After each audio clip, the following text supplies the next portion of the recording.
పర్టికులర్గా నేను electrical engineering గురించి తెలుసుకుందామని వచ్చాను సార్. సో ఈ డిపార్ట్మెంట్ గురించి కొంచెం ఎక్స్ప్లెయిన్ చేస్తారా? తప్పకుండా.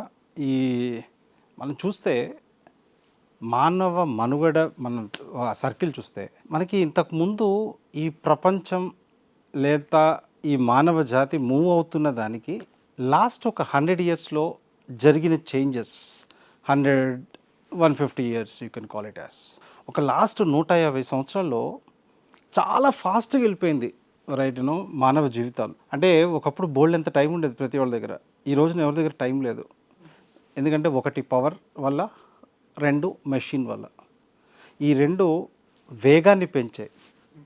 అంటే ఒకప్పుడు నేను ఒక 10 కిలోమీటర్స్ వెళ్ళాలంటే నడుచుకుంటూ వెళ్ళాల్సి వచ్చేది. ఆ 10 కిలోమీటర్స్ వెళ్ళడానికి నాకు కనీసం లేదంటే ఒక గంటన్నర పట్టేది. ఈ రోజున నా దగ్గర మోటార్ సైకిల్ ఉంటే అదే ప్లేస్కి నేను 10 నిమిషాలు వెళ్ళిపోతున్నాను. బోల్డ్ అంత టైం అంటే స్పీడ్ పెరిగింది రెండు వచ్చిన తర్వాత.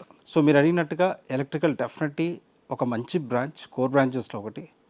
సో ఒకప్పుడు మంచి డిమాండ్ ఉండేది, మధ్యలో తగ్గింది, మళ్ళీ ఇప్పుడు ట్రాన్స్ఫర్మేషన్ స్టేజ్లో ఉంది. డెఫినెట్లీగా చాలా బాగా ఉండబోతుంది ఈ సెక్టర్లో వచ్చే పిల్లలకి.